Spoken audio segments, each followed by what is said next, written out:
자, 이어서 세 번째와 네 번째 공통 질문을 진행하겠습니다. 세 번째 질문은 대학 구성원 간 소통에 관한 것입니다. 교내 구성원 간 소통 문제는 우리 대학이 해결해야 할 난제 중 하나인 것 같습니다. 우리 대학 구성원들 간 소통을 원활하게 하고 협치의 수준을 향상시킬 수 있는 구체적인 방안들을 말씀해 주시길 바랍니다. 먼저 노희철 후보님 답변 부탁드립니다. 네, 소통의 기본은 역지사지와 경청에서 출발한다고 생각합니다. 교수님들과 직원 선생님들 사이에 서로가 하는 일과 역할에 대해서 역지사지의 마음이 생겨날 수 있도록 해야 합니다. 제도적 장치를 넘어서 총장이 직접 뛰어들어서 기회를 만들어내는 것이 중요합니다. 조직 운영에 있어서 정의, 공정, 균등 등에 대한 생각들이 크게 변하고 있습니다. 이는 비단 우리 대학만의 문제가 아니라 세태의 변화와 관계가 있습니다. 조직 운영에 있어서 최대의 적인 불신을 비롯하여 비난과 비판, 불평, 불만이 높아지고 있는 현실을 안타깝게 생각합니다. 대화가 아니라 문서로, 포괄적 신뢰가 아니라 증거 제일주의로 이런 현상들은 사라져야 합니다. 소통과 이해를 위해서는 우리 모두 부경 가족이라는 소속감을 높이고 정신적 자신감과 신뢰감을 높일 수 있는 다양한 프로그램 도입과 제도 개선이 필요합니다. 우리 대학 본부와 단대, 학부와의 소통, 또 주요 보직자와 교수회, 직원협의회, 직원노조, 학생회와의 소통을 정례화해야 합니다. 오해로 인한 불신의 벽이 생겨나지 않도록 해야 합니다. 필요하면 소통에 관한 내용은 제도화해 두고 운영해 가면서 보완해야 한다고 생각합니다. 제도화, 정례화 다 좋지만 가장 중요한 것은 격이 없는 소통을 위한 평소의 만남이라고 생각합니다. 교직원 동호회, 스포츠클럽, 봉사동호회, 힐링 프로그램 등의 활성화를 통해서 함께하는 즐거운 부경대학교를 만들어내겠습니다. 이상입니다. 네, 감사합니다. 다음은 하명신 후보님 답변 부탁드립니다. 예, 소통은 어느 조직이나 기관, 심지어 정부, 기업에서 가장 중요시되는 어떤 시대적 하두가 되고 있습니다. 그래서 저는 소통의 정례화 이를 저의 주요 핵심 과제로 제시하고 있습니다. 구성원들 간의 직접적인 소통을 하기 위해서 총장에게 직접 청원할 수 있는 청원제도 하겠다고 밝힌 바 있습니다. 잘 아시다시피 원활하지 못한 소통은 개인 간의 갈등이 되고 조직 간의 갈등도 곧 경쟁력 저하로 이어지고 있습니다. 저는 소통을 원활하기 위한 구체적인 방안을 말씀드리겠습니다. 대학 본부, 교수회, 직원조직, 학생회, 동문회 간의 모임을 학기별 1회로 정례화시키겠습니다. 이 모임에서 학교 현안이나 발전 방안과 관련하여 토론을 하도록 하겠습니다. 두 번째로는 교내 각 구성원 대표와의 체육 행사나 등산 이런 것을 정례화시키겠습니다. 그렇게 되면 서로 간의 신뢰를 증진시키기 위해서 상당히 중요한 어떤 행사일 것으로 판단을 하고 있습니다. 세 번째는 민원이나 대학 발전 관련 아이디어를 전달할 수 있는 공식적인 통로를 마련하겠습니다. 그래서 총장 부속실에 부서를 마련하고 이것으로 전달되는 민원이나 아이디어를 제출하게 하고 담당자는 민원이나 아이디어를 취합해서 해당 부서로 전달하고 처리 후에는 이를 제기한 관련 당사자에게 그 결과를 전달하는 시스템을 마련하겠습니다. 이렇게 되면 우리 학내 구성원들 간의 소통은 상당히 원활해질 것으로 생각을 합니다. 이상입니다. 네, 감사합니다. 다음은 장영수 후보님 답변 부탁드립니다. 네, 대학 구성원 간의 소통 굉장히 중요합니다. 우리 대학의 갈등의 유형을 보면은 교수와 교수 간의 갈등, 교수와 직원 간의 갈등, 직원과 직원 간의 갈등, 직원과 학생 간의 갈등, 학생과 학생 간의 갈등 아주 다양하게 일어나고 있습니다. 심지어 학생이 자살까지 가는 경우도 있다고 들었습니다. 지금 이제 우리 대학에 이런 구성원들의 다양한 갈등을 담을 수 있는 공간이 없습니다. 겨우 코러스 자유 게시판에 올릴 정도입니다. 코러스 게시판을 보시면 여러분들 잘 아시다시피 많은 경조사들까지 올라오고 다양한 의견들이 올라오고 있습니다. 그래서 그곳에서 소통을 한다는 것은 무리가 있습니다. 그래서 제가 총장이 된다면 교수, 직원, 학생 그리고 이런 소통을 위한 언오프라인을 독립된 방을 개설하도록 하겠습니다. 그래서 그것을 통해서 다양한 의견을 듣고 다양한 소통을 하도록 하겠습니다. 그래서 총장 직속 실시간 소통 의견방을 만들어서 총장이 직접 의견을 듣겠습니다. 그리고 아무리 개인적인 일이라 하더라도 대학 차원에서 총장이 직접 챙기고 해결하도록 하겠습니다. 불러서 소통하는 것이 아니라 찾아가고 행동하는 소통 총장이 되도록 하겠습니다. 그래서 구성원들과의 소통을 정례화하고 학무회의 부활을 하도록 하겠습니다. 심지어 전체 교수회의도 정례화하겠습니다. 그리고 교직원 학생과의 언오프 소통도 정례화해서 날짜를 정하도록 하겠습니다. 지속적인 의견 청취 그리고 갈등 해결 문화 정착하도록 하겠습니다. 이상입니다. 감사합니다. 네, 감사합니다. 다음은 이현원 후보님 답변 부탁드립니다. 예, 답변 드리도록 하겠습니다. 그 코로나도 코로나지만은 지금 우리 투표권을 둘러싸고 직원과 교원 갈등이 굉장히 심하죠. 우리가 말은 소통을 강화해서 해결하겠다 그러지만은 정말 쉽지 않죠. 우리 다 느끼고 있습니다, 그죠? 결국은 이런 문제를 해결하기 위해서는 우리가 어떻게 합리적으로 생각할 거냐. 결국 합리성에 대한 걸 우리가 정말 한번 스스로가 한번 짚어봐야 되고요. 그다음에 또 하나는 우리 심리학에서 말해서는 확정 편향. 내가 보고 싶은 것만 보고 내가 듣고 싶은 거 듣는 이런 생각을 우리가 어떻게 극복할 거냐. 이런 것들이 전제되지 않는 소통은 아무리 해도 잘 안 되죠. 그래서 우리 스스로가 이런 것들을 좀 훈련하고 조금 그 의미를 새겨서 정말 진실된 마음으로 해결하려는 마음가짐이 필요할 것 같습니다. 그와 더불어서 이제 저도 학생, 교원, 직원단체 3주체 간의 소통을 정례화하고 또 그 외에 우리 대학에 소통하는 것들이 교무위원회 외에 소통이 별로 없죠. 예산은 재정위원회, 규정은 평의원회 여기서 각각 부딪힙니다. 그죠? 그렇기 때문에 우리 전체의 의견을 모을 수 있는 가칭 부경 포럼 같은 이런 걸 좀 한번 해서 예를 들면 총장이 어떤 자격이 있는 사람이 되면 좋을까? 뭐 이런 것부터 우리가 토론하는 문화, 토론하는 이런 걸 대학이 좀 활발하게 이루어져야겠다. 대학이 어느 다른 집단보다도 토론 문화가 살아야 되고 이런 건데 이게 거의 사라졌어요. 이런 걸 좀 강화하면서 우리가 소통하는 걸 해야 되고 또 서울대학의 우리 이혜정 교육과학 연구소장이 많은 것처럼 리더십 프로그램, 평소에 훈련된 사람들을 좀 키워서 이런 문제를 대처할 수 있도록 하는 것이 좋을 것 같습니다. 이상입니다. 네, 감사합니다. 마지막으로 류장수 후보님 답변 부탁드립니다.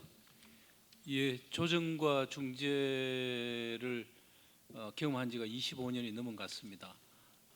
이 입장에서 봤을 때 우리 학교의 소통 구조라든지 수준은 대단히 낮다. 과연 소통이라는 얘기를 할 수 있는 정도의 상황인지 이 부분에 대해서도 의문을 가지지 않을 수 없습니다. 단적으로 전체 교수회의 전체 연찬회 했던 기억이 잘 나지 않습니다. 최근 10여 년 내에 들어오신 교수님들은 전체 교수회의가 우리 학교는 원래 없구나 이렇게 생각했을 가능성이 높습니다. 그 정도로 소통 구조가 취약하고요. 이런 것이 오래 가면 학교 발전은 기본적으로 어렵습니다. 그래서 몇 가지 제안을 드리겠습니다. 총장, 보직 교수 그리고 행정직 간부가 참여하는 타운홀 미팅을 정기적으로 그리고 반드시 이분들이 참여해야 되고요. 정기적으로 개최하도록 하겠습니다. 그리고 현재 본부 구조를 보면요. 소통이 어렵게 되어 있습니다. 3층에 총장님, 부총장실, 그다음에 3처장실 이렇게 3층에 집중적으로 모여 있습니다. 소통이라는 것은 부서장 중심으로 가야 됩니다. 그래서 제가 만약 총장이 된다면 본부 공간을 부서장 중심으로 재배치하도록 하겠습니다. 그리고 성과 연령, 직급을 제대로 반영하면서 소통 틀을 가지고 있느냐 이 부분도 저는 만족스럽지 못하다고 생각됩니다. 이 부분도 반드시 수정해야 되고요. 그리고 처음에 모두에 말씀드렸던 것처럼 사실 우리 대학에서 사라져버린 전체 교수회를 복원시켜야 됩니다. 그래서 어떠한 얘기도 거기서 논의가 돼야지 비판이 있고 공방이 있더라도 그것이 학교를 발전할 수 있는 길이라고 생각됩니다. 마찬가지로 직원 선생님과의 간담회도 정기적으로 그리고 때로는 수시적으로 하도록 하겠습니다. 감사합니다. 이것으로 세 번째 질문에 대한 후보자들의 답변을 마치고 질문 주제에 대한 후보자 간 질의응답이 있겠습니다. 우선 노희철 후보님께서 하명신 후보님께 질문하시겠습니다. 예, 한명신 교수님께서 이 소통에 관련해서 디테일한 것들을 많이 말씀해 주셨는데요. 특히 이제 이 중요한 것 중에 하나가 그 민원을 적극적으로 받아들여서 거기에 대한 그 피드백을 신속하게 하겠다라고 말씀을 하셨는데요. 굉장히 중요하다고 생각합니다. 여기에 대해서 조금 더 구체적으로 말씀해 주시면 고맙겠습니다. 예, 우리 현재 정부의 청와대도 보면 우리 누구나 청원을 할 수 있는 제도가 마련되어 있습니다. 조금 전에 유장수 후보님도 말씀하셨다시피 우리 학교의 본부와 구성원들 간에는 사실상 소통이라는 게 굉장히 힘든 상황으로 되어 있습니다. 저도 많은 구성원들을 만나면서 우리 구성원들이 이렇게 대학의 본부와 소통이 안 되는 것을 뼈저리게 느꼈습니다. 그 결과의 일환으로 제가 직접 청원제를 제도를 도입하겠다는 것입니다. 좀 전에 말씀드렸다시피 총장 부속실에 부서를 마련해요. 이것으로 민원이나 여러 가지 아이디어가 제기되면 그것을 당일 내에 어떠한 방식으로 해결하겠다. 이거를 당사자에게 직접 전달해 드리도록 하겠습니다. 예, 이상입니다. 네, 감사합니다. 다음은 하명신 후보님께서 류장수 후보님께 질문하시겠습니다. 예, 유장수 후보님이 말씀하신 그동안 우리 전체 교수의 연찬회가 거의 없었다. 제가 볼 땐 거의가 아니고 한 번도 없었습니다. 공감하고 있습니다. 그래서 소통은 누구보다도 우리 대학에서 필요한 중요한 이제 과제로 대두되고 있는데 이 일환으로 유장수 후보자님께서 부서장을 재배치하겠다 이런 말씀을 하셨는데 이게 좀 어떤 방식으로 할 건지 또 어떤 식으로 이게 어떤 부서장을 말하는 건지 어떤 식으로 할 것인지 좀 구체적으로 말씀해 주시면 감사하겠습니다. 예, 지금 3층 우리 본부의 3층을 보면은 조금 전에 말씀드렸듯이 주요 보직자가 3층에 다 몰려 있습니다. 그래서 제가 기획처정할 때 기획관은 5층에 있고 대협력관은 6층에 있습니다. 결제를 받기 위해서 3층으로 내려와야 됩니다. 너무 무거운 결제를 들고 옵니다. 때로는 제가 올라갑니다. 너무 힘들어 보여서 이런 구조는 소통이 될 수 없는 거죠. 그래서 제가 말씀드리는 것은 기획처라고 하면 기획처장, 부처장, 기획과 대협력과가 같은 층에 있어야 됩니다. 언제든지 만날 수 있고 식사를 가도 그분들이 같이 가야 되는 겁니다. 총장님과 처장이 같이 가는 것이 아니고 그런 점에서 제가 이 공간적인 의미는 소통의 구조를 바꾸는 데 대단히 중요한 의미를 가지고 있기 때문에 그것부터 시작돼야 된다 이런 취지로 말씀드렸습니다. 네, 감사합니다. 다음은 류장수 후보님께서 장영수 후보님께 질문하시겠습니다. 예, 오늘 점심을 하고 우리 장영수 후보님하고 차를 같이 했습니다. 이런저런 웃으면서 참 좋은 아이디어도 가지고 계시고 지금 말씀 소통 부분에서도 저는 이제 개설 온라인 개설이라든지 오프라인 개설이라든지 총장 직속 소통 창구 저는 대단히 중요하고 이것을 공식화하고 제도하면 여기에서 어느 후보님이 총장이 되시더라도 중요한 의미가 있는 것 같습니다. 한 가지 질문 드리고 싶은 것은 이 교수와 직원 간의 소통 이것은 매우 중요함에도 불구하고 과연 우리 학교 수준은 어느 수준인지 그리고 이것을 어떻게 하면 이 소통을 잘할 수 있는 제도라든지 비제도적인 방법이 있으시면 말씀 듣고 싶습니다. 네, 아주 어렵고도 대답하기 참 쉽지 않은 질문인 것 같습니다. 누가 이 질문을 받아도. 근데 제가 이 질문을 받으리라고 사실 예상을 했습니다. 충분히 예상할 수 있는 질문인데요. 결국 우리 교수님과 직원들과의 소통 부재, 갈등의 원인은 행정입니다. 결국 민원이죠. 행정 대 행정으로 만나면은 반드시 갈등이 생기게 돼 있습니다. 그래서 제가 처음으로 말씀드린 것이 자율이고 그 창의입니다. 그 자율과 창의 속에는 행정의 50% 절감이라는 말을 넣는 이유도 바로 그것입니다. 그래서 시스템으로 행정을 하고 마음으로 따뜻하게 교류하는 그런 대학 문화의 정착이 반드시 이루어져야 한다. 그래서 앞으로 제가 총장이 된다면은 모든 행정의 50%다 없애버리겠습니다. 그리고 직원 선생님들께서도 충분히 자기 일을 할 수 있는 시간을 가지고 개발할 수 있도록 하고 교수님들께서도 시스템 속에서 대응하도록 하겠습니다. 이상입니다. 네, 감사합니다. 다음은 장영수 후보님께서 이현원 후보님께 질문하시겠습니다. 제가 사실 이현원 후보님께 다른 질문을 준비를 했었는데 금방 제가 질문을 받아보니까 이 질문이 참 좋은 것 같습니다. 똑같이 이현원 교수님께 만약에 이현원 교수님께서 총장이 되신다면은 금방 받은 질문을 어떻게 해결하실 생각이 있으신지 고견을 부탁드리겠습니다. 질문을 다시 한번 요약해 주시겠어요?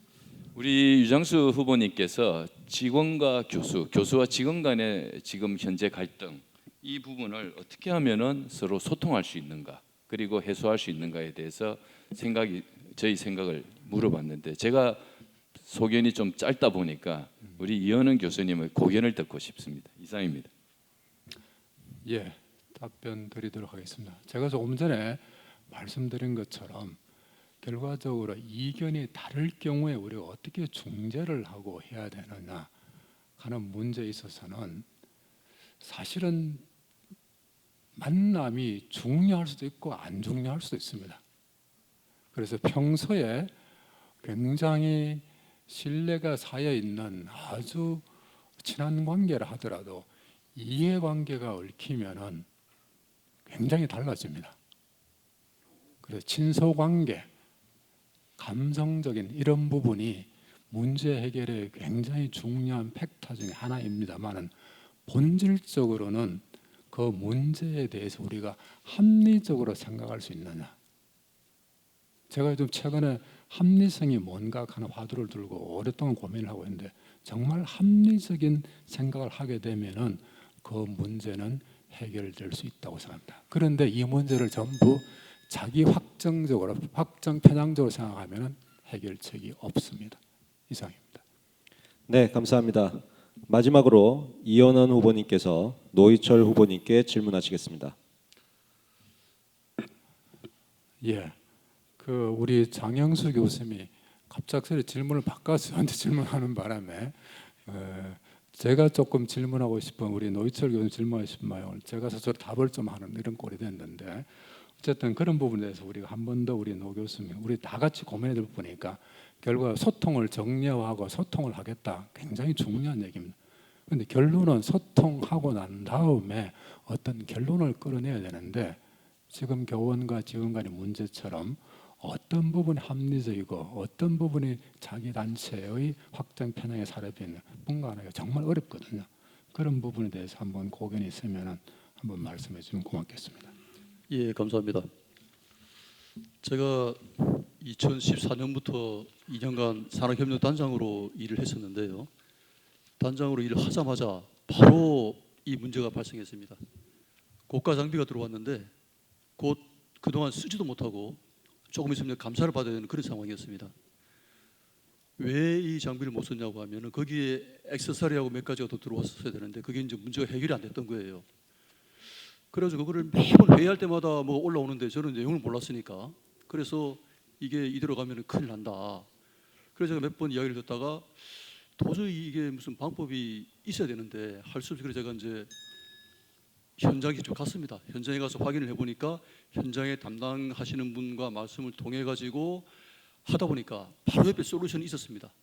그래서 제가 그때 절실하게 느낀 것은 뭐냐면은 소통은 현장에서 출발해야 되고 만나서 이야기를 해서 합리적으로 찾다 보면 얼마든지 나온다 하는 것이 저희 소신입니다. 네, 감사합니다.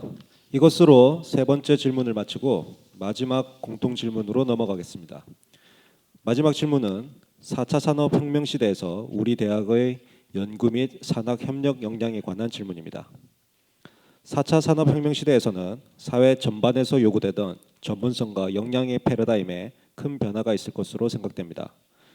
이러한 관점에서 4차 산업을 대비한 우리 대학의 연구 및 산학 협력 역량의 방향성에 대한 후보자님의 견해를 말씀해 주시길 바랍니다. 먼저 류장수 후보님 답변 부탁드립니다.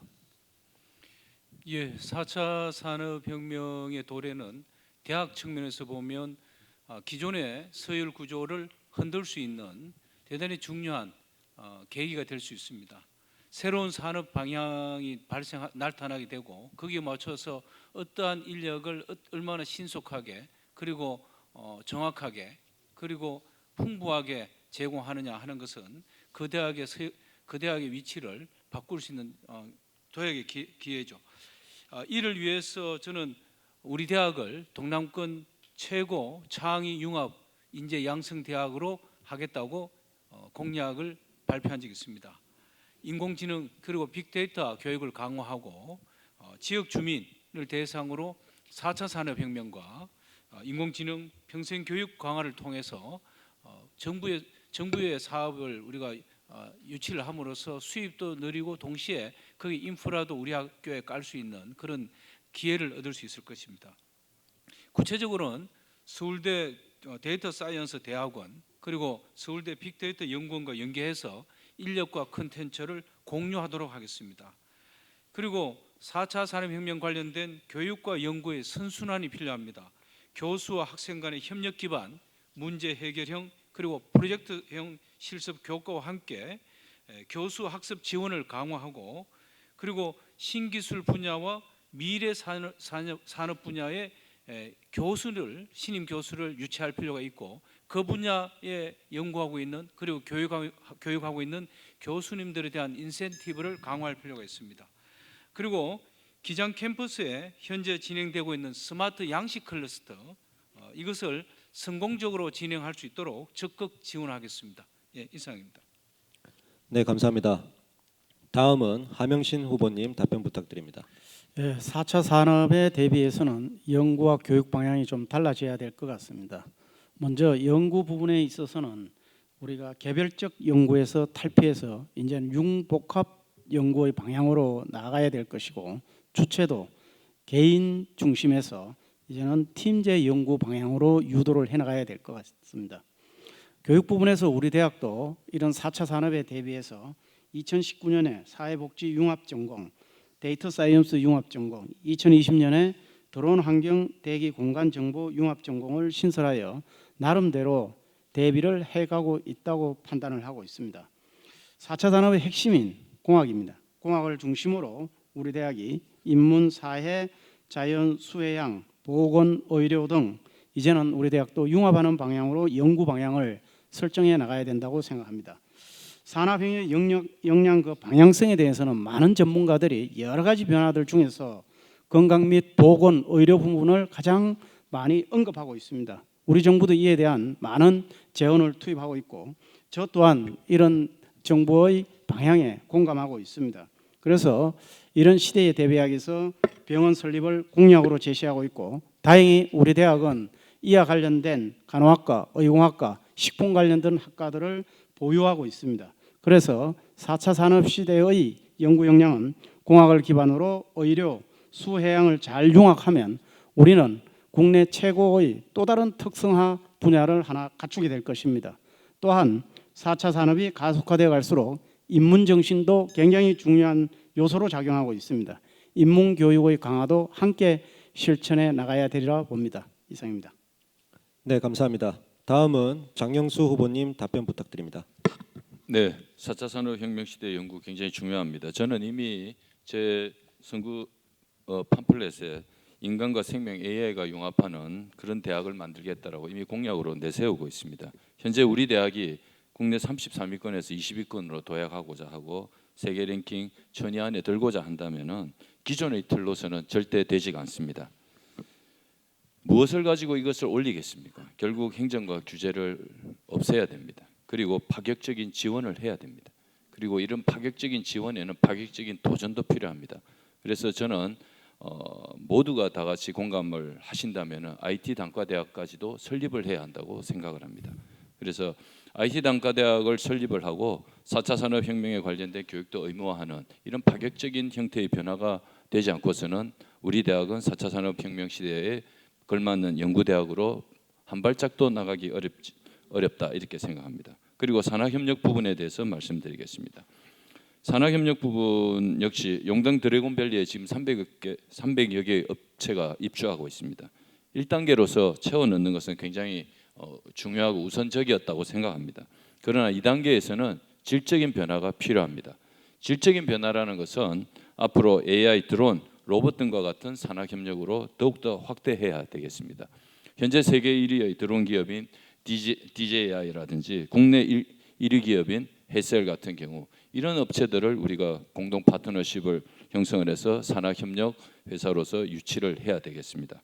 그리고 두 번째로는 글로벌 기업과도 협력을 해야 합니다. 서울에는 구글 캠퍼스 서울이 있습니다. 구글 캠퍼스 부산을 만들겠습니다. 구글 캠퍼스 부산을 우리 용당에 유치하도록 하겠습니다. 그리고 마지막으로 산학협력 행정 시스템을 간소화해서 실질적인 산학협력이 이루어지도록 하겠습니다. 이상입니다. 네, 감사합니다. 다음은 노희철 후보님 답변 부탁드립니다.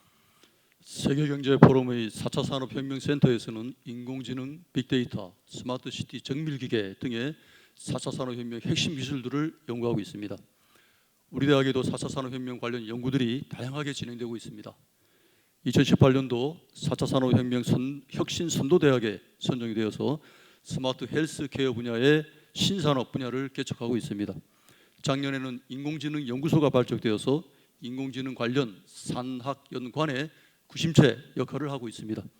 이외에도 다양한 연구들이 각 연구실별로 진행되고 있습니다. 최근 우리 대학 주변에 4차 산업혁명 관련해서 사업들이 전개되고 있습니다. 잘 아시다시피 부산시는 수산과학연구소 내에 스마트 양식 클러스터를 조성하고 있습니다. 또한 해수부는 2030년까지 11조 원 신시장 창출을 목표로 해서 4차 산업혁명 기술을 해양수산 전 분야에 접목한 해양수산 스마트화 전략을 수립하였습니다. 동남권에 있는 500여 개의 대기업을 포함해서 상당수 기업들이 4차 산업혁명 관련 기술들을 필요로 하고 있습니다. 4차 산업 관련 타 기관과의 협업과 우리 대학의 역량을 모아서 산학협력이 효과적으로 이루어질 수 있도록 해야 하겠습니다. 그런데 무엇보다도 중요한 것이 있습니다. 4차 산업혁명 시대에 필요한 핵심 역량은 과학기술과 인문사회를 아우르는 융합적 사고 능력입니다. 지속가능한 사회를 위해서는 인간 본연의 가치를 지키면서 과학기술을 발전시킬 수 있어야 합니다. 우리 대학의 이공 분야와 인문사회 분야의 실질적인 융합의 힘을 키워가면서 지역과 국가사회에 기여하는 산학협력이 되어야 하고 또 그렇게 추진하겠습니다. 이상입니다. 네, 감사합니다. 마지막으로 이현원 후보님 답변 부탁드립니다. 예, 답변 드리도록 하겠습니다. 4차 산업혁명 다보스 포럼에서 이야기할 때 제일 핵심 키워드가 AI, 인공지능, 로봇이었습니다. 그게 출연하는 것이 우리가 작년 과학기술단체 총연합 김명자 회장이 한 얘기가 있습니다. 빅뱅, 그다음 생명의 탄생. 세 번째로 큰 사건이 인공지능의 출현이다. 이럴 정도로 인공지능의 출현이 우리 사회에 앞으로 굉장히 큰 영향을 가져올 겁니다. 그러면 결국 인공지능 탑재 로봇 시스템, 이 기계가 잘하는 것과 사람이 잘하는 것과를 우리가 냉철하게 분석을 해야 됩니다. 기계가 잘하는 거 우리 인간한테 계속 교육시켜가지고 경제에 이길 수 없습니다. 그래서 우리 교육이 근본적으로 바뀌어야 되고 우리 사회가 어떻게 변할까라는 방향성을 예측을 해서 우리는 사람만이 할 수 있는 것, 기계와 협력하면서 사람이 할 수 있는 그런 교육을 육성해야 되고요. 그 다음에 이 대학은 기본적으로 학문을 연구하는 것입니다. 그래서 대학은 기초 연구가 우선이 돼야 됩니다. 그게 잘할 수 있는 거거든요. 그 다음 또 하나가 이제 경제적 가치를 부를 창출할 수 있는 그런 연구를 해야 됩니다. 논문을 위한 연구, 페이퍼를 위한 연구를 해서는 안 되죠. 이제는 우리가 선택과 집중해서 정말 기초학문에서 과학기술이나 인문사회 발전하는 것과 정말 경제적 부를 창출할 수 있는 그런 산업과 결부되는 연구를 해서 우리가 방향을 잡아야 할 것 같습니다. 그러기 위해서는 우리 대학원생, 대학원 육성이 정말 필요하거든요. 특히 이공계에서 대학원생 없으면 연구 지속 불가능합니다. 그런데 우리 대학원 정말 무너져 갔거든요. 그래서 이거를 우리가 제대로 좀 키워야 되겠다. 그다음에 우리가 연구를 제대로 하기 위해서 연구원 시스템을 만들어요. 그래서 제가 최소한 6개의 연구소를 만들면서 60명의 연구원 확보해서 연구 생태계를 조성하겠다 이런 말씀. 그렇게 함으로써 우리가 되고요. 그다음에 용당에 있는 기업들과 연계해서 앙트로프너십 우리 학생들의 그런 것도 교육하면서 정말 도움이 되는 그런 연구를 해야만 산학도 살아날 것 같습니다. 이상입니다. 감사합니다.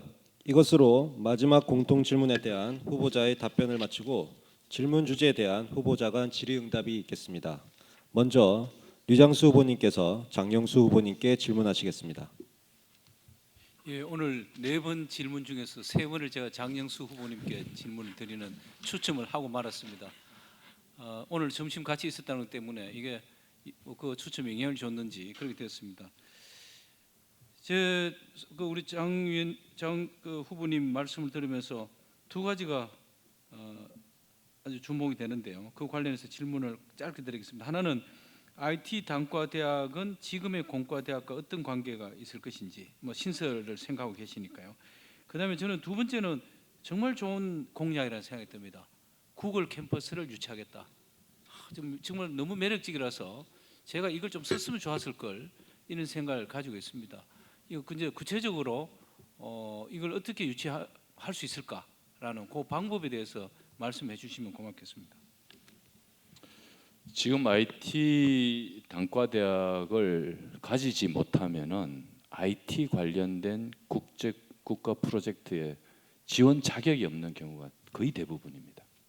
그래서 우리 대학이 그런 분야에 있어서 좀 더 활성화되고 좀 더 치고 나가려면 그에 걸맞는 조직과 그런 편제가 있어야 된다고 항상 생각하고 있습니다. 저는. 그래서 공대가 분리를 할 것인가 아니면은 우리들이 자체적으로 새로운 IT 단과대학을 설립을 해서 그에 걸맞는 학과들을 소위 말해서 해쳐 모여 할 것인가에 대해서는 구성원들의 의견을 받아야 되겠습니다. 그러나 기본적인 스탠스는 IT 관련된 독립적인 편제가 필요하다. 학부가 되었던 단과대학이 되었던 그렇지 않고서는 국책사업 유치는 앞으로 요원할 것이다 이렇게 봅니다. 두 번째 구글 캠퍼스 부산 유치입니다. 이 부분은 물론 저희 공약이기도 합니다만은 부산 현재 지역에서 집중적으로 논의되고 있는 사안입니다. 내부적으로. 그래서 저는 지역의 튼튼한 뿌리 깊은 네트워크를 함께 가동을 해서 서울 구글 캠퍼스에 걸맞는 구경 구글 캠퍼스를 유치하도록 하겠습니다. 네, 감사합니다. 다음은 장영수 후보님께서 이현원 후보님께 질문하시겠습니다. 예, 저도 오늘 대진운이 거의 아주 좋습니다. 우리 이현원 후보님께 집중 질문을 지금 하고 있습니다. 우리 이현원 후보님께서도 4차 산업혁명에 관련돼서 많은 고민을 하셨습니다만은 앞으로 우리가 해야 될 금방 제가 말씀드린 AI, 드론, 로봇과 같은 이런 분야에 우리가 협력을 해야 하는데 4차 산업혁명과 IT 산업이 현실적으로 어떻게 서로 연계가 되고 산학 협력이 이루어지면 좋을지 그에 대해서 말씀을 해주시면 감사하겠습니다. 예, 4차 산업혁명이라는 얘기는 우리 다보스 포럼에서 슈밥이 꺼냈는데 사실은 우리나라에서만 4차 산업혁명 이런 용어를 굉장히 많이 쓰지. 독일은 인더스트리 4.0, 일본은 사회 뭐 어떻고 미국 애들은 4차 산업혁명 말 잘 안 쓰거든. 우리나라가 워낙 이런 용어에 민감해서 이렇게 쓰고 있습니다. 그렇게 안 쓰지만 미국이 MIT가 AI 대학원을 만들겠다고 해서 1조 원을 퍼붓습니다. 우리 서울대학에서 AI 관련 대학원을 만들어도 몇백억이죠. 정부에서 AI 대학원 전국에 몇 개 만들더라도 각 대학이 몇십억 정도입니다. 게임 안 되죠. 그래서 결국은 우리가 해야 될 거는 결과적으로 IT 대학이든지 뭘 쪼개고 분석하고 이런 게 중요한. 부산대학 IT 대학 안 가지고 있습니다. 경북대학 IT 대학 갈라져 있습니다. 부산대 경북대 별 차이 없습니다. 그래서 결국은 컨텐츠가 뭐냐, 우리가 어떤 핵심적인 마인드를 가지고 쭉 나갈 거냐, 이게 더 중요한 팩터라고 생각합니다. 이상입니다. 네, 감사합니다. 다음은 이현원 후보님께서 하명신 후보님께 질문하시겠습니다. 예, 하 교수님께 질문 드리도록 하겠습니다. 결국은 우리가 어떤 일을 하든지 사람이 제일 중요하거든요. 그리고 연구와 산학협력 하더라도 사람이 제일 중요한데 지금 우리 대학의 연구 중심이라고 할 수 있는 대학원생 확보가 정말 문제거든요. 제가 홋카이도 대학에 지난해 있어 보니까 6개월 정도 있었는데 홋카이도 공학부는 학부에서 대학원 진학이 80%입니다. 80%.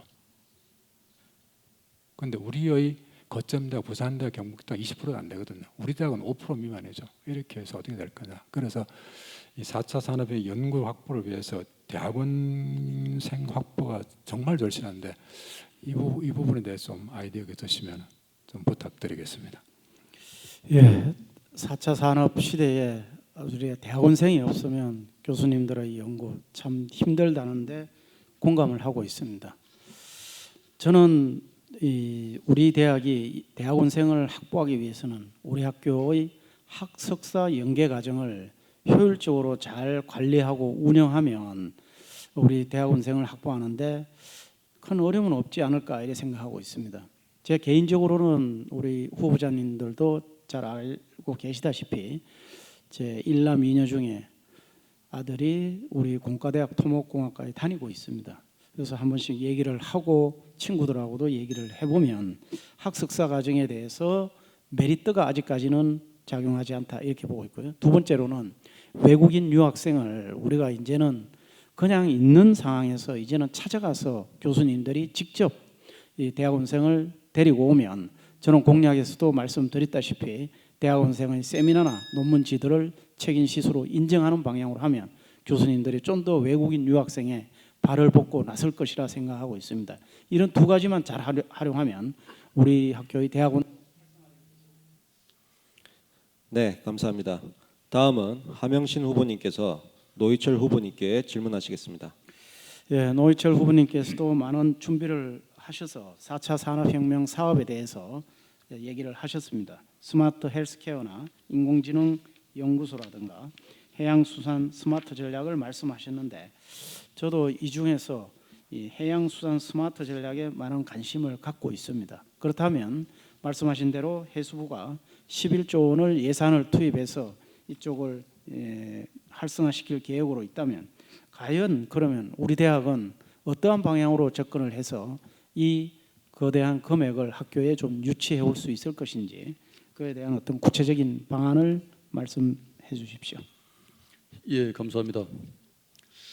이게 이제 우리가 4차 산업이라고 하면은 뭐 특정한 분야를 이렇게 논하는 게 아니고 대체적으로 보면은요 여러 분야가 이렇게 이제 융합되어 있는 그런 경우가 많고 특히 여기 해수부에서 하고 있는 이 사업도 거의 우리 대학 교수님들 대부분의 분야의 교수님들이 관련되어 있다고 해도 과언이 아닐 정도로 스펙트럼이 굉장히 넓습니다.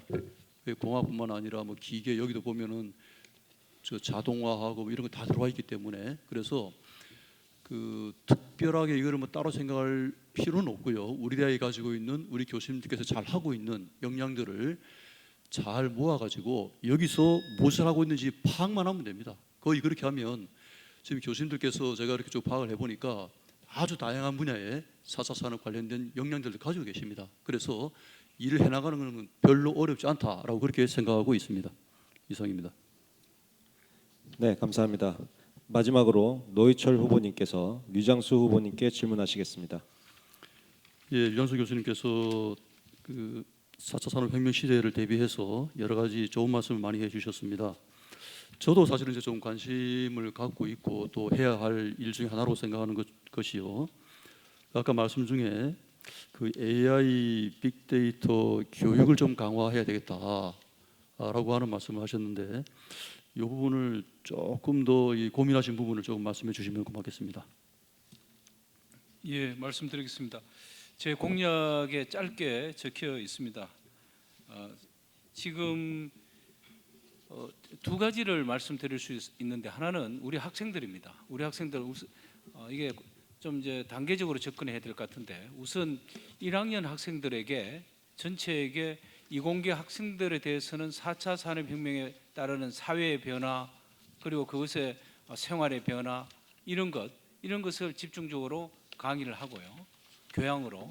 그다음에 인문사회 계통 학생들한테는 4차 산업혁명에 살아나기 위해서 살기 위해서 기본적으로 필요한 기술적인 아주 기초적인 것을 같이 교육해서 결국은 우리 학생들이 교육 기반에서 출발해서 그런 인식을 갖게 하는 것이고, 또 하나는 지금 과학기술정보통신부에서 지역 대상 4차 산업혁명 교육 사업을 조만간 실시합니다. 그것을 우리가 유치해서 용당을 인프라라든지 소프트웨어라든지 컨텐츠 웨어를 깔 필요가 있다고 생각이 듭니다. 네, 감사합니다. 이것으로 공통 질문에 대한 답변 및 후보자가 한 질의응답을 마치고 다음 순서인 비공개 개별 질문으로 넘어가겠습니다. 이번 순서에서 후보자들은 총 5개의 질문 중 사전에 무작위 추첨으로 선택한 1개의 질문을 2분 동안 답변하게 됩니다. 무작위 추첨을 통해 선택한 질문들은 휴식 시간에 후보자들께 미리 공개되었습니다. 따라서 제가 질문을 읽고 해당 질문을 선택한 후보님들의 답변을 듣도록 하겠습니다. 우선 장영수 후보님께 질문 드리겠습니다. 우리 대학은 내실에 비해 국내 인지도가 낮은 편이라는 지적이 있습니다. 우리 대학의 국내적 인지도를 높일 수 있는 구체적인 방안을 제시해 주시길 바랍니다. 네, 저 이런 질문 좋아합니다. 굉장히 순발력을 요구하는 질문 굉장히 좋아하고요. 충격적인 중앙일보 평가 결과가 생각이 납니다. 제가 이런 총장 후보 출마를 위해서 준비를 하다 보면서 중앙일보의 결과를 상당히 심도 있게 읽어봤습니다. 그리고 내부적으로 검토를 해봤는데 지난 8년간 거의 변화가 없습니다. 30위권에 머물고 있습니다. 이 중에 우리 대학과 관련되는 기업 인사를 담당하시는 분들을 대상으로 신입사원으로 뽑고 싶은 대학으로 우리 학교가 2016년에 4점대를 받은 것이 지금 3.2 정도 받고 있고요. 더 충격적인 것은 고교 교사님들에게 물었습니다. 중앙일보가 입학을 추천하고 싶은 대학으로 부경대학이 어떻는가를 물었습니다. 2016년도에 3.3이었던 것이 2019년도에 0.7점을 주었습니다. 이거 굉장히 충격적이지 않습니까? 이게 사실인 것인지 아니면은 우리 대학이 가지고 있는 잠재력과 능력에 비해 저평가되고 있는 것인지 이 두 가지가 헷갈리고 있습니다. 저는 단언컨대 잠재력과 능력에 비해 저평가가 되어 있다고 확신하고 있습니다. 다시 말해서 홍보라는 것은 단순히 신문을 보고 방송을 한다고 되는 것이 아닙니다. 이에 걸맞는 대응을 해야 됩니다. 아시아 랭킹에 있어서도 마찬가지입니다. 내부적으로 이메일을 보내서 자료를 받았습니다. 저희들이 부경대학이 가지고 있는 여러 가지 지표들이 다 공란으로 되어져 있습니다. 당연히 하위권에 들어갈 수밖에 없습니다. 제가 총장이 된다면은 우선 당장 이런 부분들에 대해서 대학평가 시스템 체계에 맞춘 마스터 플랜을 수립하고 행정 시스템을 구축하도록 하겠습니다. 그리고 단순 정보 제공을 넘어서 실질적인 대응을 하도록 하겠습니다. 그리고 본질적으로는 여기에 걸맞는 창의 교육과 교수님들의 높은 연구의 질적 향상을 위해서 파격적 지원을 하도록 하겠습니다. 감사합니다. 네, 감사합니다. 다음은 하명신 후보님께 질문 드리겠습니다. 최근 대학생들의 기초 수학 능력이 떨어지고 있다는 지적이 있습니다. 이에 대한 개선 방안으로 우리 대학의 교육과정 개발 및 발전 방안을 제시해 주시길 바랍니다. 예, 우리 지금 특히 이제 신입생들이 해당되겠는데 입학생들의 대학 수학 기초 능력, 특히 이제 수학이나 물리, 화학, 영어 이런 쪽에 능력이 많이 부족하다 이런 것이 많은 교수님들이 인식하고 있는 바입니다. 저도 이것은 공감하고 있습니다. 그래서 우리 대학은 나름대로 이들 학생들을 좀 더 업그레이드 시키기 위해서 집중 교육을 방학 때 시키는 것으로 제가 알고 있습니다. 왜냐하면 저도 교양교육원의 운영위원으로 참여하고 있기 때문에. 자, 그리고 교수학습 성과원에서 D학점이나 F학점 맞은 학생들을 방학 때 집중 교육하고 있는데 저는 이 제도는 바람직한 제도로 보여지고 있습니다. 다만 여기에 참여하는 학생이 30여 명에 불과합니다. 이 학생들은 참여하고 있더라도 학습 의욕이 많이 저하되어 있는 것이 사실인데 이 학생들을 적극적으로 좀 적극성으로 바꾸려면 여기에 참여 있는 학생들이 어떤 퀄리티가 높아지면 장학금을 지급한다든가 또는 여기에 강의를 하는 교수님들이 우리 학교에 학과의 명예 교수님들이 원하신다면 이 명예 교수님들이 참여하는 방안도 퀄리티를 높일 수 있는 방안으로 보고요. 학교 차원에서는 저는 수시 정시 비율을 좀 더 높여야 된다고 생각하고 있습니다.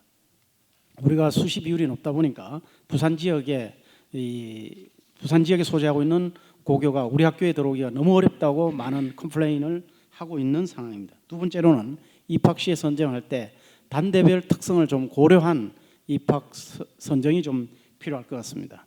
아울러 이런 수학 능력을 좀 더 강화하기 위해서는 잘하고 있는 대학이 경희대 후마니티스 칼리지, 동국대 다르마 칼리지입니다. 우리 대학도 이들 대학들을 방문해서 좀 더 벤치마킹하면 학생들의 퀄리티를 상당히 좀 높일 수 있지 않을까 이렇게 판단을 하고 있습니다. 이상입니다. 네, 감사합니다. 다음은 노희철 후보님께 질문 드리겠습니다. 저는 글로컬 명문 그레이트 PKNU를 추천합니다. 교수님, 후보님, 제가 질문을 먼저 드리고 그 청중들께서 질문이 아직 모르시기 때문에 제가 먼저 질문을 드리겠습니다. 죄송합니다. 네. 우리 대학의 총장은 국립대 총장으로서 필요한 전문성과 덕목을 지녀야겠지만 우리 대학의 현황과 장기적인 비전을 고려하면 다른 국립대 총장과 차별화된 전문성과 덕목이 요구될 것으로 사료됩니다. 이러한 관점에서 우리 대학 총장이 지녀야 할 전문성과 덕목에 대한 후보자님의 견해를 말씀해 주시길 바랍니다. 예, 저는 글로컬 명문 그레이트 PKNU를 추천합니다.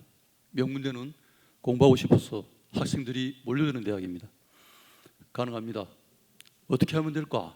저는 공약에 학생 성공 통합 지원 시스템을 고민을 거쳐서 만들어냈습니다.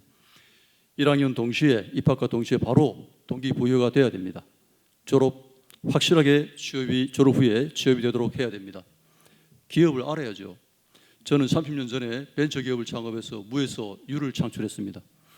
임용 후 25년간 산업시와 긴밀한 유대관계를 맺어오면서 일을 해왔습니다. 학회장 시절에도 기업과 대학이 같이 살아야 된다라는 기업 밀착 성장 발전을 위한 노력을 많이 했습니다. 대학의 근본은 교육과 연구에 있는데 다 문제가 지금 돈이 문제죠. 재원 마련을 두고 고민이 많습니다.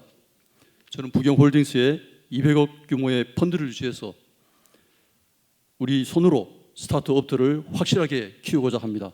분명히 가능합니다. 몇 년 후에는 어마어마한 재원이 마련됩니다. 우선 당장 효과가 없다고 다들 시도들을 안 하는데 그러면은 영원히 이런 문제는 해결하지 못합니다. 저는 꼭 이것을 이 시점에서 해야 앞으로 우리 대학의 미래가 있다고 생각을 합니다. 저는 일 잘하는 총장, 소통과 화합의 총장, 정직하고 깨끗한 총장을 내걸고 총장직을 수행하고자 합니다.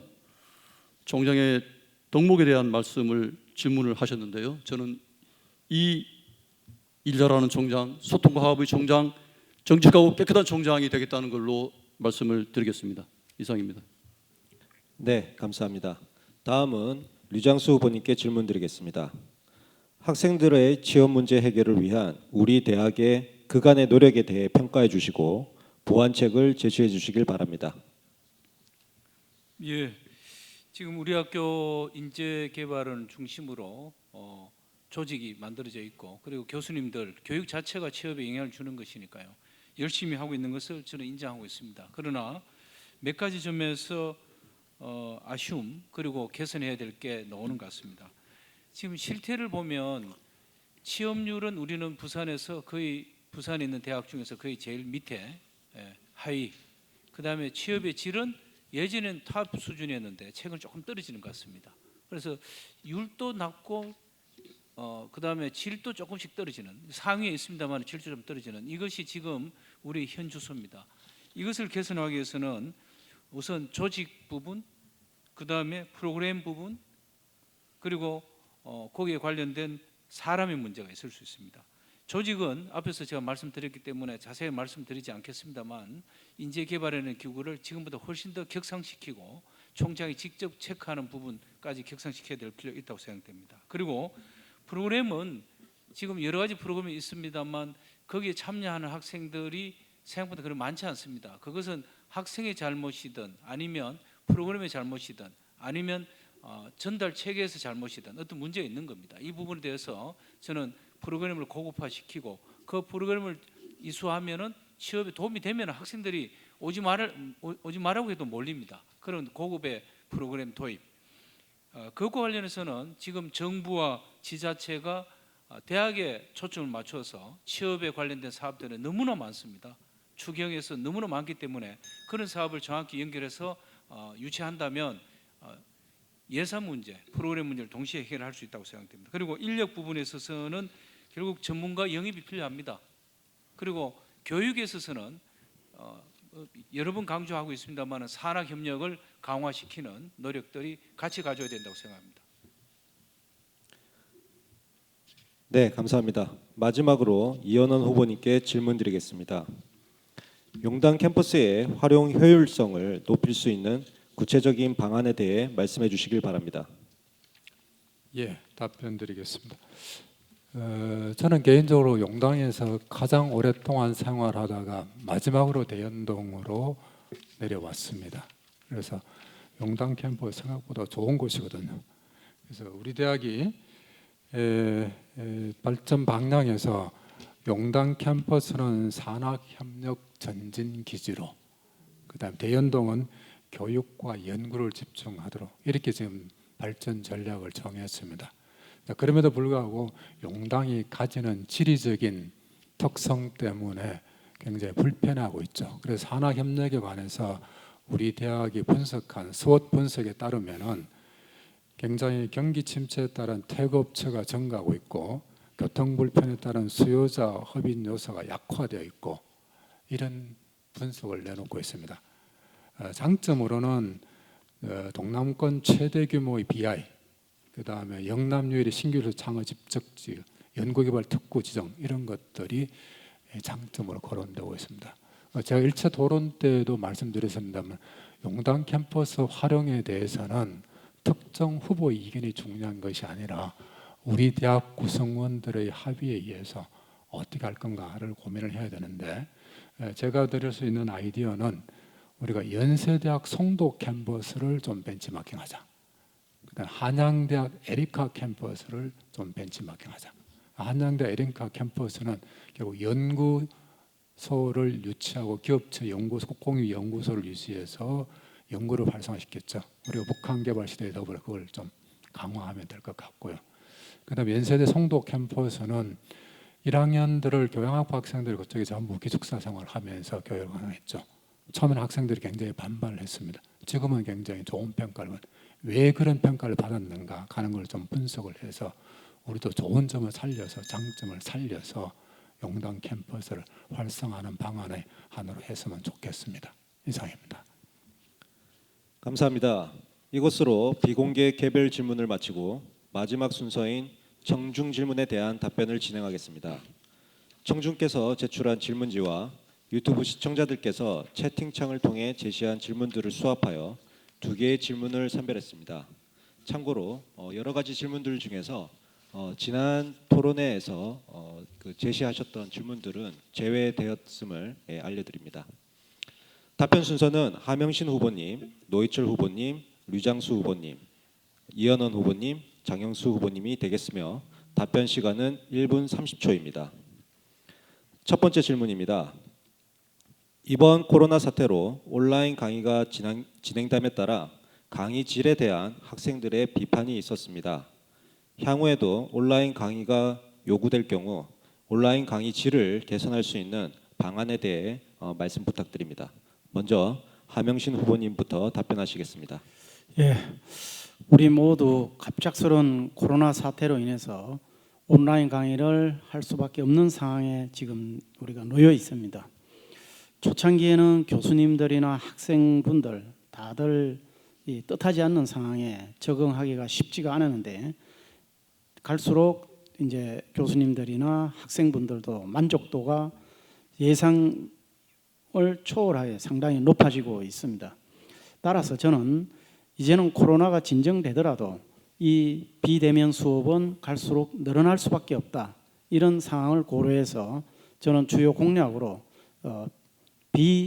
대면 수업 6시간 체제를 제가 공약으로 제시했습니다. 다만 현재 우리가 이루어지고 있는 교수님들의 온라인 방식을 보면 PPT를 PPT를 찍어서 올려놓거나 또는 줌으로 녹화해서 올려놓거나 또는 줌으로 실시간 이런 또 유튜브를 활용하는 이런 방법들로 지금 온라인 강의가 이루어지고 있습니다. 저 자신 이제 실시간으로 하다가 지금은 녹화를 해서 올려놓고 있습니다. 그래서 교육의 질은 학생들이 과연 제대로 이해를 하고 있느냐 이런 상황인데 저는 이거를 개선 방안으로 플립 러닝 시스템을 도입하겠다고 공약에도 제시하고 있습니다. 우리가 이런 온라인 강의를 시행하면서 한 달에 한 번 정도는 학생들하고 교수가 담당 교수가 만나서 그동안 배웠던 학습을 리뷰하고 디스커션 토론하는 문화를 해나가면 온라인 강의도 더욱 학생들의 퀄리티를 높이는 방향으로 정착될 것으로 판단됩니다. 이상입니다. 네, 감사합니다. 다음은 노희철 후보님 답변하시겠습니다. 온라인 강의 질 문제는 저는 시간의 문제라고 생각합니다. 우리가 너무나 갑자기 이런 일을 당하다 보니까 처음에 많이 좀 허둥댔습니다. 장비도 제대로 준비도 안 돼 있고 또 하다가 열심히 하다 보니까 익숙하지도 않다 보니까 또 원위치가 되는 경우도 발생하고 여러 가지로 좀 우리가 어려운 과정을 겪었는데요. 이제 한 학기 정도 지나면서 많은 교수님께서 말씀하십니다. 조금 익숙해졌다. 이거는 바로 강의 질과 연결되는 문제이고요. 하나 재미난 흥미로운 사실이 발견되고 있습니다. 우리가 강의실에서 강의할 때는 학생들이 질문을 잘 하지 않습니다. 그런데 온라인으로 강의를 하다 보니까 학생들이 개별 질문을 하나 둘 하기 시작하더만은 지금은 이제 상당히 그 질문의 수준이 높아질 정도로 많은 질문들을 하고 있습니다. 이것이 정말 온라인을 통한 그 강의 질 올라가는데 굉장히 중요한 역할을 한다고 생각합니다. 우리 교수님께서 조금 힘들어질 수 있는 부분이 있지만은 우리가 학생들을 제대로 길러내고 명문대학으로 가기 위해서는 이러한 역할들이 또 노력들이 많이 모아져야 된다고 그렇게 생각합니다. 이상입니다. 네, 답변 감사합니다. 다음은 류장수 후보님 답변하시겠습니다. 예, 지난 토론에서 온라인 교육에 따른 지금 교수님들 그리고 학생들이 생각하는 몇 가지 특징에 대해서 말씀을 드렸습니다. 그것을 제가 재론할 상황은 아니고요. 어려움이 있었음에도 불구하고 생각보다는 괜찮다라는 평가. 평균이기 때문에요. 평균은 또 서로 분산이 이루어지기 때문에 그걸 모든 분야에 적용되기는 어렵습니다만은 결국 학교의 지원 그리고 더욱더 중요하게 교수님들의 노력. 대부분의 교수님들이 처음 접했을 텐데도 불구하고 상당한 노력으로 지금까지 이번 학기에 대과 없이 마무리되고 있는 것이 아니냐 싶습니다. 그러나 그 과정에서 여러 문제점들이 나왔죠. 용량이 부족하다, 속도가 느리다 이런 부분을 우선 해결하지 않으면 안 됩니다. 그래서 5G 그다음에 서버, 스토리지 이런 것에 대한 개선이 필요하고요. 그다음에 이런 부분은 하드웨어적인 측면이죠. 그다음에 사람의 문제에 있어서는 지금 과연 어떤 문제가 생겼을 때 우리가 상당히 전문가를 통해서 빠른 속도로 지원을 받고 있느냐 하면 그렇지는 않은 것 같습니다. 그래서 여기 관련된 지원 인력을 신규 채용하는 부분 다행스럽게도 이런 문제 때문에 지금 2차 정부의 추경에 이런 예산 신청이 들어가 있습니다. 이것을 통해서 우리가 확보하는 것이 필요한 것 같습니다. 네, 이상입니다. 네, 감사합니다. 다음은 이현원 후보님 답변하시겠습니다. 예, 이 문제는 앞에 후보자들께서 다 문제점과 해결책을 말씀하신 것 같습니다. 우리 모두가 느낀 것처럼 갑작스럽게 이렇게 준비 부족, 준비도 안 됐었고 하드웨어 부족 때문에 서로 겪었습니다. 그렇기 때문에 부실하다는 이야기가 나왔습니다. 그렇지만은 이제 학생들의 반응도 그렇고 점차 개선에 대해서 앞으로는 이런 문제에 대해서는 아마 별 크게 염려하지 않으셔도 좋을 것 같습니다. 단지 이제 문제가 되는 것은 서로가 익숙해지지 않다 보니까 상방향으로 하는 강의가 일방적으로 하는 강의로 많이 바뀌어서 그런 부분을 우리가 어떻게 할 거냐, 개인의 선택의 문제로 그냥 PPT로 하는 일방 할 거냐, 줌 같은 상방을 할 거냐 이렇게 선택이 되어 있는데 줌 상방도 학생들에 따라서는 얼굴을 보여주기 싫어서 다 가리고 이렇게 하는 경우가 굉장히 많거든요. 그런 부분들을 어떻게 극복하냐, 이건 교수들만 노력이 아니라 수업한 학생들과 학교와 같이 노력해야 될 부분인 것 같습니다. 그래서 지속적으로 하드웨어를 좀 보강을 하고 우리가 서로가 준비를 하면은 이 부분은 슬기롭게 극복할 수 있다고 생각합니다. 이상입니다. 네, 감사합니다. 마지막으로 장영수 후보님 답변하시겠습니다. 네. 지금 현재 제가 국가정책기획위원으로 있으면서 그 안에 4차 산업 대응위원을 맡고 있습니다. 그래서 정부의 AI 국가 전략을 최근 올해 발표를 했습니다. 그 부분 중에 교육 관련 부분을 보면은 더 이상 교육 현장이 교실에 머무르지 않고 수도권 지역 글로벌 벽을 없어질 수 있다. 두 번째, 개별화 학습 및 맞춤형 교육이 실현되고 개별 학습 능력의 분석, 파악이 가능하게 된다. 세 번째, 다양한 학습 도구를 활용하여 학습 성취도를 향상시킬 수 있도록 하고 있습니다. 근데 현재 기존의 틀 속에서는 이러한 학생들의 능력을 우리가 키우는 데는 한계가 있습니다. 그래서 새로운 틀을 만들어 가야 합니다. 그래서 우리 대학은 이번 겨울 방학에 실시한 교수님들에 대한 비대면 강의에 대한 그런 지원 굉장히 인기가 좋았습니다. 넘쳤습니다. 그래서 저 역시 그 부분을 좀 더 정교하게 지원을 하도록 하겠습니다. 두 번째는 비대면 이론 강의, 실험 실습 평가에 대한 부분들이 전혀 구축되어져 있지 않습니다. 특히 지금 현재 진행되고 있는 기말고사에 대한 플랫폼 그리고 평가에 대한 공정성 논의해야 됩니다. 그리고 앞으로 이루어지는 소수의 대면 수업들을 위해서 분반 인정을 해서 최적의 교육 환경을 제공하도록 하겠습니다. 마지막으로 단과 대학별로 대형 강의실, 멀티 강의실을 마련하도록 하겠습니다. 감사합니다. 네, 답변 감사합니다. 두 번째 질문 드리겠습니다. 답변 순서는 동일합니다. 두 번째 질문입니다. 현재 학내 다수의 무기계약직 직원분들이 계십니다. 현실적으로 정규직과 비교하여 처우가 열악한 것이 사실입니다. 이분들의 처우 개선에 대한 후보자님의 견해를 말씀해 주시길 바랍니다. 우선 하명신 후보님부터 답변하시겠습니다. 네, 무기계약직도 우리 대학의 소중한 구성원입니다. 구성원이 처우가 다른 직종에 비해서 부당하거나 열악한 상태에 있다면 그것은 개선이 돼야 되겠죠. 이를 해결하기 위해서는 우리 대학의 공무원 직장협의회, 대학노동조합이 있습니다. 만일에 제가 총장이 된다면 저는 이런 문제를 해결하기 위해서 언급한 공무원 노동조합 협의회 임은진, 대학노동조합의 임은진과 긴밀한 협의체를 구성해서 그에 합당한 처우 개선 방안을 마련해 나가겠습니다. 이상입니다. 네, 감사합니다. 다음은 노희철 후보님 답변하시겠습니다. 현재 우리 대학의 계약직 직원 선생님들의 처우 관련해서 매년 계약에 의해서 연봉제로 책정이 되어 있습니다. 금액을 결정할 때 공무원 임금 인상분과 또 호봉제 등을 종합적으로 고려해서 책정되는 것으로 알고 있습니다. 우리가 자랑스럽고 보람된 대학이 되려면 구성원 한 분 한 분이 자긍심을 가져야 됩니다. 자긍심을 갖기 위해서는 기본적으로 합리적인 처우가 뒤따라야 된다고 생각합니다. 그래서 이 부분은 문제가 되는 것들을 노멀하게 충분히 수긍이 될 정도로 합의를 해서 구성원 간에 충분한 소통을 통해서 제도적으로 결정해 나갈 수 있도록 그렇게 하겠습니다. 반드시 삶의 질이 높아질 수 있도록 하겠습니다. 이상입니다. 네, 감사합니다. 다음은 류장수 후보님 답변하시겠습니다.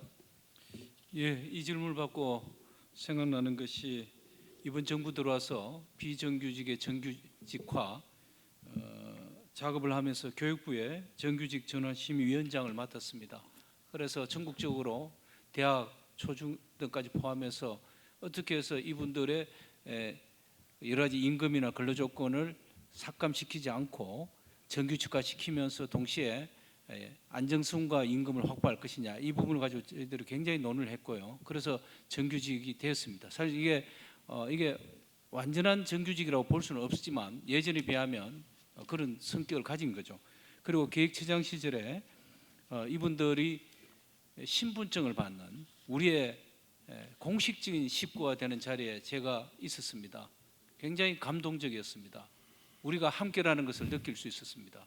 그러나 여러 가지 상황 때문에 이분들이 또 다른 그 내부에서 차별을 겪고 있는 것도 사실입니다. 두 가지 점에서 말씀드릴 수 있습니다. 하나는 임금과 다른 임금 외의 근로 조건, 작업 환경이라고 볼 수 있습니다. 근로 조건 부분, 작업 환경 부분은 개선이 필요합니다.